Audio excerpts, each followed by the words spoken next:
Hello दोस्तों, तो चलिए आज हम लोग क्लास 12th का हिस्ट्री यानी कि इतिहास का चैप्टर 2 को देखने वाले हैं।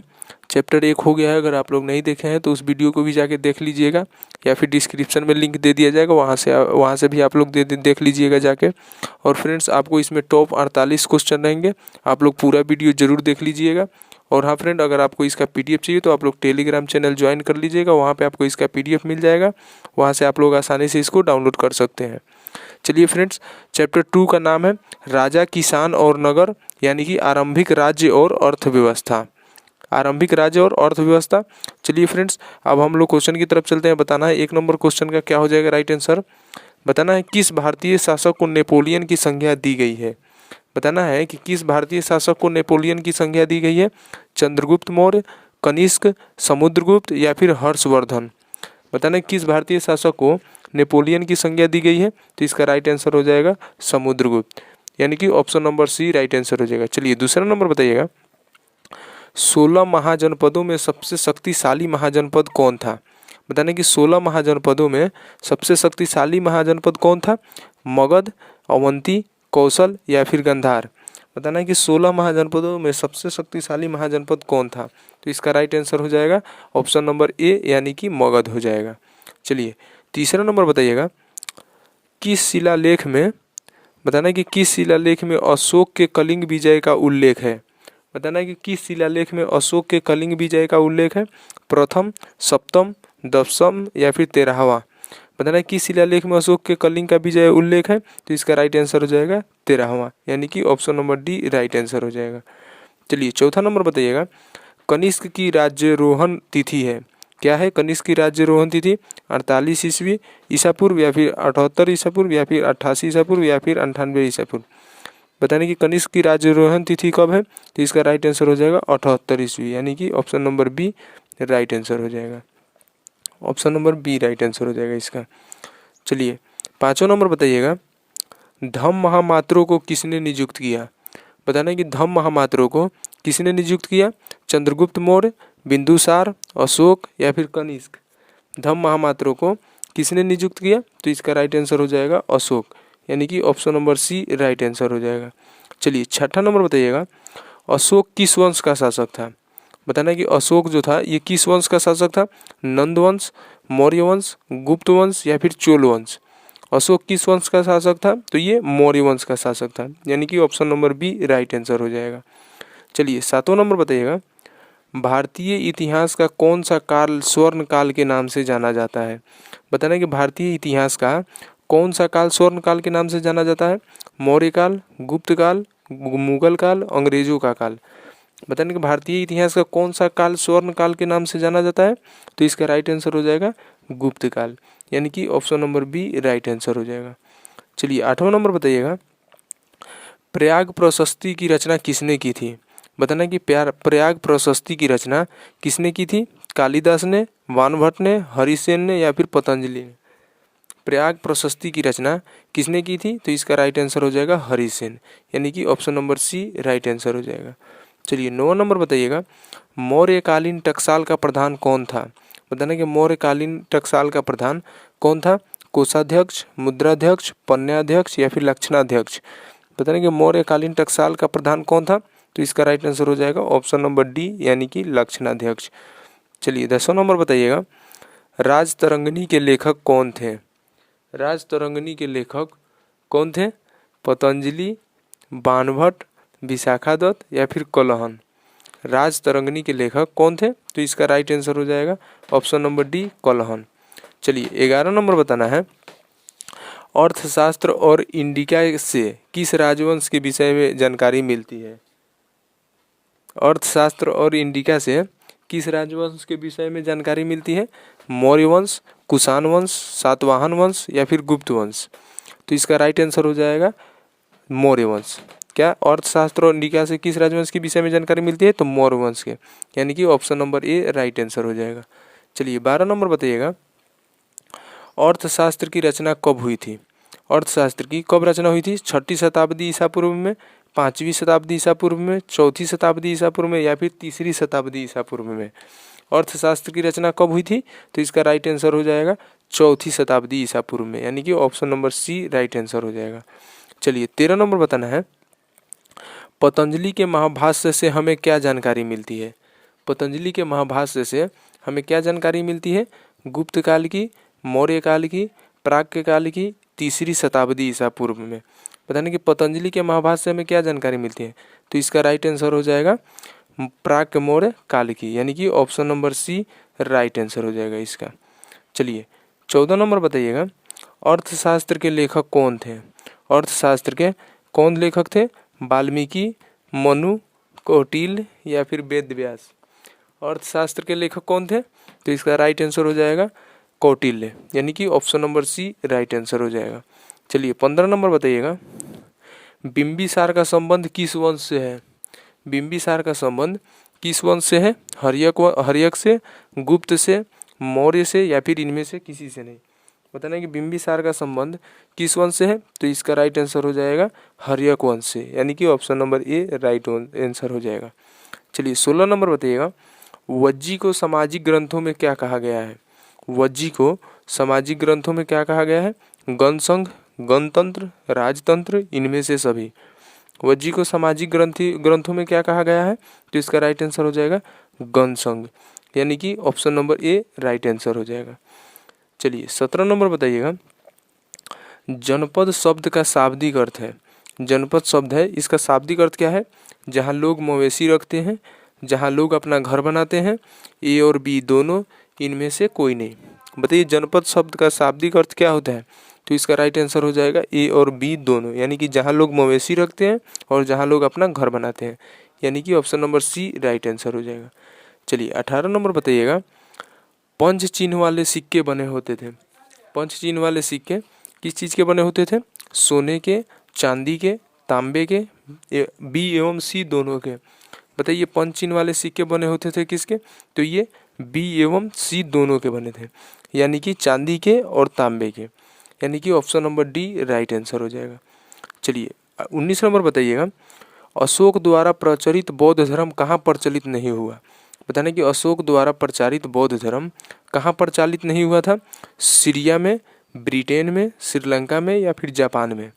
अशोक द्वारा प्रचारित बौद्ध धर्म कहाँ प्रचलित नहीं हुआ था, तो ये नहीं हुआ था ब्रिटेन में, यानी कि option number B right answer हो जाएगा। चलिए 20 नंबर बताइएगा, पाटलिपुत्र नगर की स्थापना की गई थी। पाटलिपुत्र नगर की स्थापना की गई थी किसके द्वारा, मुंडक के द्वारा, बिंबिसार के द्वारा, उदयन के द्वारा, अजातशत्रु के द्वारा। पाटलिपुत्र नगर की स्थापना की गई थी, तो वो की गई थी उदयन के द्वारा, यानी कि option number C right answer हो जाएगा। चलिए 21 नंबर बताइएगा, प्रसिद्ध ग्रंथ इंडिका की रचना किसने की थी। प्रसिद्ध ग्रंथ इंडिका की रचना किसने की थी, कौटिल्य, मेघास्थनीज, अलबरूनी, इति सिंह। बताने कि प्रसिद्ध ग्रंथ इंडिका की रचना किसने की थी, तो इसकी रचना की थी मेघास्थनीज ने, यानी कि option number B right answer हो जाएगा। चलिए 22 नंबर बताइएगा, प्राचीन भारत में धम्म की शुरुआत किस शासक ने की थी। प्राचीन भारत में धम्म की शुरुआत किस शासक ने की थी, चंद्रगुप्त मौर्य, चंद्रगुप्त द्वितीय, अशोक या फिर कनिष्क। प्राचीन भारत में धम्म की शुरुआत किसने की थी, तो इसका राइट आंसर हो जाएगा अशोक ने, यानी कि option number C right answer हो जाएगा। चलिए 23 नंबर बताइएगा, 23 नंबर क्या बोल रहा, महावीर ने पार्श्वनाथ के सिद्धांतों में नया सिद्धांत क्या जोड़ा।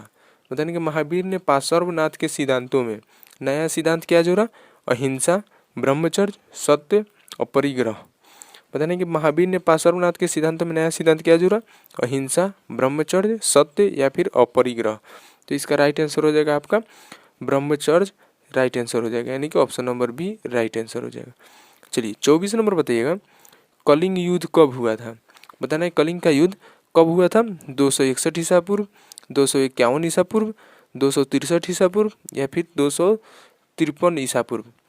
कलिंग युद्ध कब हुआ था, तो कलिंग युद्ध हुआ था 261 ईसा पूर्व, यानी कि option number A right answer हो जाएगा।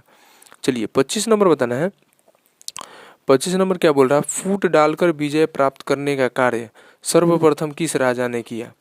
फूट डालकर विजय प्राप्त करने का कार्य सर्वप्रथम किस राजा ने किया, अजातशत्रु, पुष्यमित्र शुंग, अशोक, समुद्रगुप्त।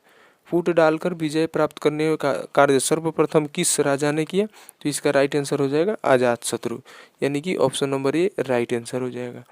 चलिए 26 नंबर बताइएगा, जीवक वैद्य किस वंश के काल के बारे में जाने जाता है?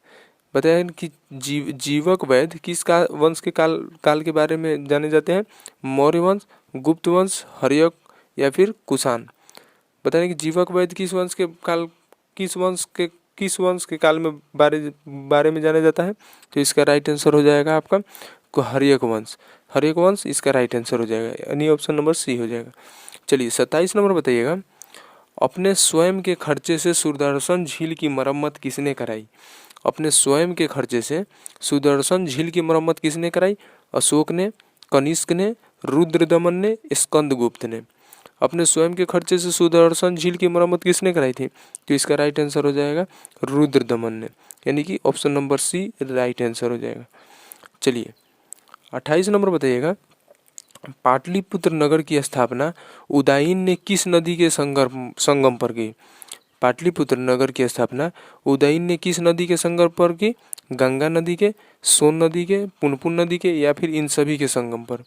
पाटलिपुत्र नगर की स्थापना उदयन ने किस नदी के संगम पर की? तो इन सभी के संगम पर, यानी कि option number D right answer हो जाएगा। चलिए 29 नंबर बताना है, समस्त भारत ही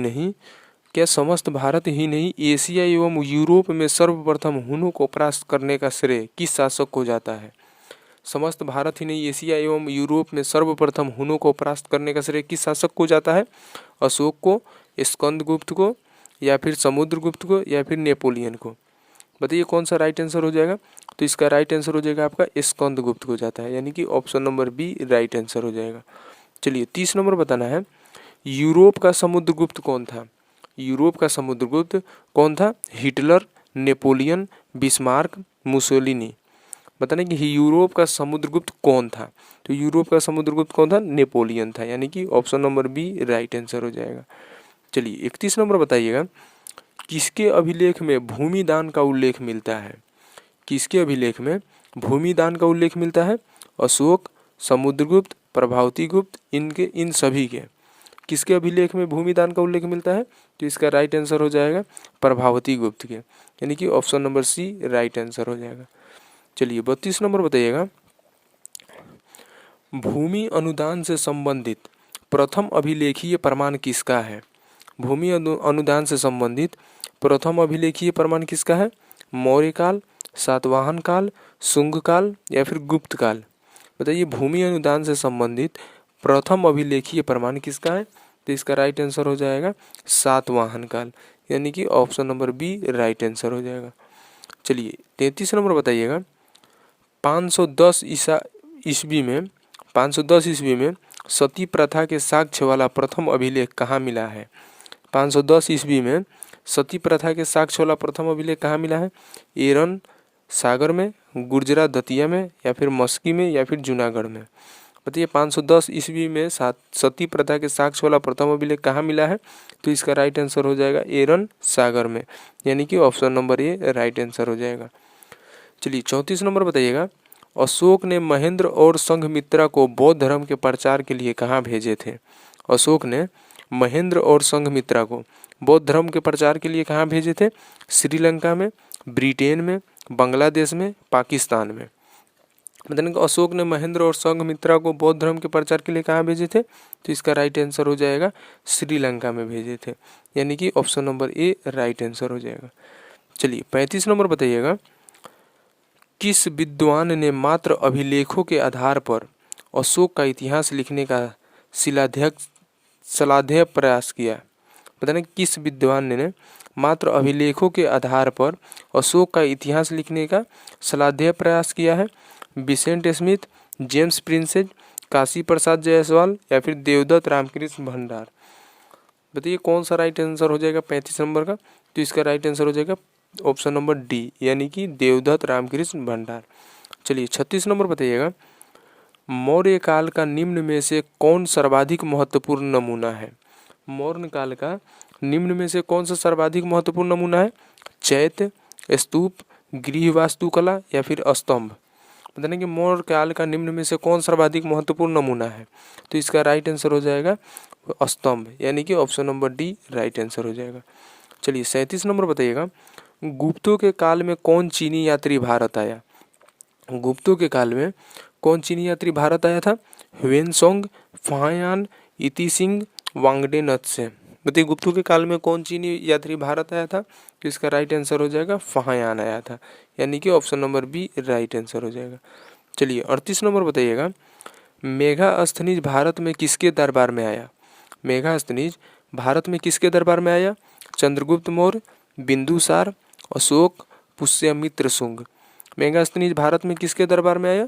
तो इसका राइट आंसर हो जाएगा चंद्रगुप्त मौर्य के दरबार में, यानी कि option number A right answer हो जाएगा। चलिए 39 नंबर बताइएगा, समुद्रगुप्त की जानकारी होती है। समुद्रगुप्त की जानकारी किसे होती है। मथुरा अभिलेख से, प्रयाग प्रशस्ति से, संखेरा अभिलेख से, ऐहोल अभिलेख से। समुद्रगुप्त की जानकारी होती है किससे। तो इसका राइट आंसर हो जाएगा प्रयाग प्रशस्ति से, यानी कि option number B right answer हो जाएगा। चलिए 40 नंबर बताइएगा, नवरत्न किस शासक के दरबार में रहते थे।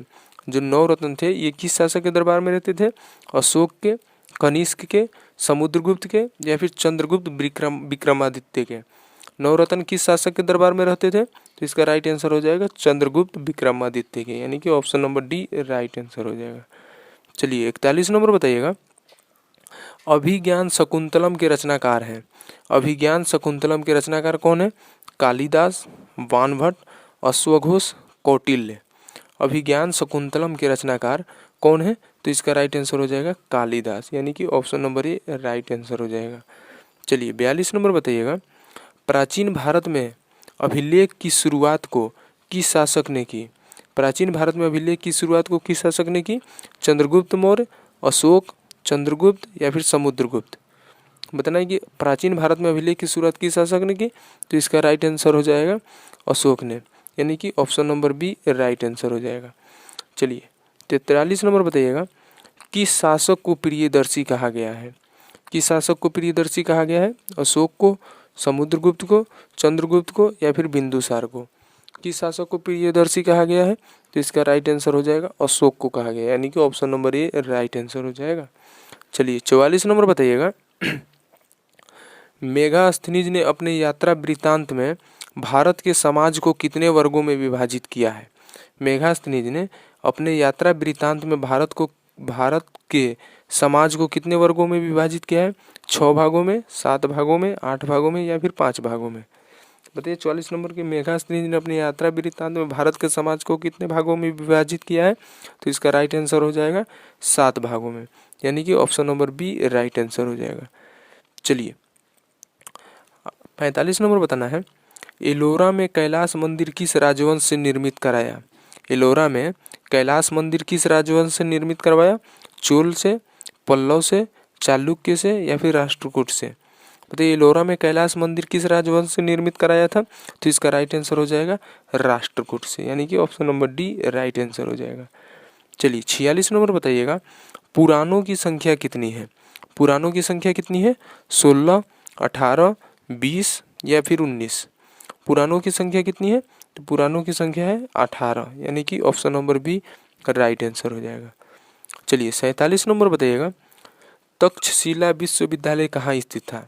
तक्षशिला विश्वविद्यालय कहाँ स्थित था। पाकिस्तान में, बांग्लादेश में, भारत में, या फिर बर्मा में। तक्षशिला विश्वविद्यालय कहाँ स्थित था। तो इसका राइट आंसर हो जाएगा पाकिस्तान में, यानी कि option number A right answer हो जाएगा। चलिए 48 नंबर बताइएगा, धम्म की शुरुआत किसने की थी। धम्म की शुरुआत किसने की थी। चंद्रगुप्त मौर्य ने, चंद्रगुप्त विक्रमादित्य ने, अशोक ने, या फिर कनिष्क ने। धम्म की शुरुआत किसने की थी। तो धम्म की शुरुआत की थी अशोक ने, यानी कि option number C right answer हो जाएगा। चलिए फ्रेंड्स, आपका क्वेश्चन ये पे समाप्त होता है। और हाँ फ्रेंड, अगर आपको इसका पीडीएफ चाहिए तो आप लोग टेलीग्राम जरूर ज्वाइन कर लीजिएगा।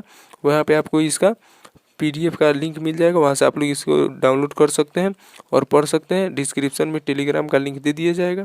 ओके फ्रेंड्स, फिर मिलते हैं अगले वीडियो में, तब तक के लिए बाय बाय।